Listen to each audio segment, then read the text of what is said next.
3년차 학교 행정직원이 숨진 뒤 발견된 녹취를 근거로 교육청이 직장 내 괴롭힘에 대한 감사에 착수했다는 소식 최근 전해드렸습니다.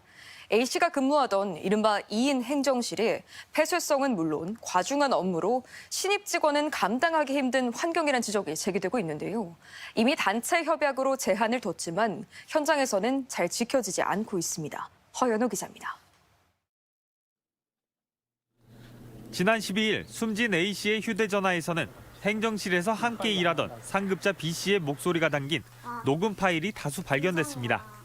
소규모 학교인 탓에 행정실에서는 숨진 A씨와 B씨 단 2명이서 근무해 왔는데 A씨에게는 초임 근무지였습니다. 동료 행정 직원들은 작은 학교에 많은 이 같은 2인 행정실 구조 자체에 문제가 많다고 성토합니다.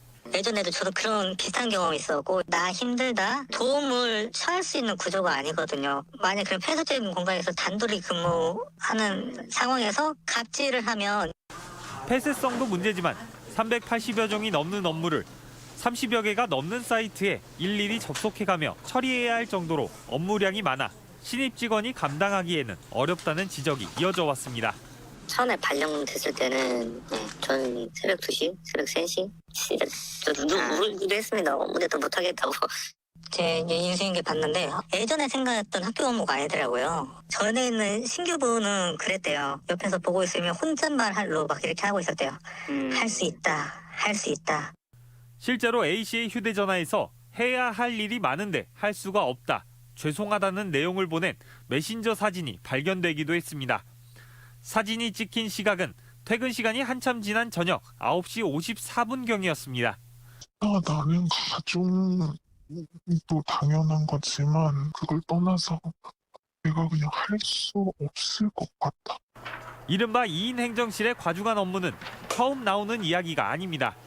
지난 2013년에도 같은 고통을 호소하던 학교 직원이 사망하는 일이 발생했고 이를 계기로 노조와 교육청 간 단체 협약에는 신입 직원은 행정실 정원이 3명 이상인 곳에만 배치해야 한다고 이미 규정하고 있습니다. 하지만 2021년 이후 신규 임용된 608명 중 79명은 현재 2인 행정실에 배치돼 근무 중입니다. 부득이한 상황이었냐? 그건 아니다라고 보는 거죠. 사실. 이거는 좀 심각하게 좀 생각을 하고 있어서 이거는 좀 노동청에 고발 여부도 한번 지금 고민하고 있고요. 이번 정부 들어 꾸준히 인력 감축이 이어지고 있는 데다 작은 학교도 워낙 많아지고 있다 보니 2인 행정실도 크게 늘었습니다. 특히 초등학교의 경우에는 전북 지역 407개 학교 중 60%가 넘는 245개 학교가 행정 업무를 2명이서 도맡아 처리하고 있습니다. 남의 일이 아닌 것 같다는 현장 직원들의 추모가 이어지고 있지만 전북교육청은 다른 지역보다는 여건이 낫다고 되뇌일 뿐입니다. 단협에서도 그 규정이 있잖아요. 부득이한 경우는 예외로 할 수 있다는 부분이 있거든요. 신규 공무원이 아닌 공무원들로 배치를 했을 때 결혼 자리가 생길 수밖에 없어요. 교육청은 뒤늦게 유족과 교육감의 면담 진행은 물론 노조의 요구대로 분향소를 차리겠다고 입장을 밝힌 가운데 숨진 A씨의 자리에는 2022년에 임용된 A씨의 동기가 발령받아 근무를 이어가게 됐습니다. MBC 뉴스 허연호입니다.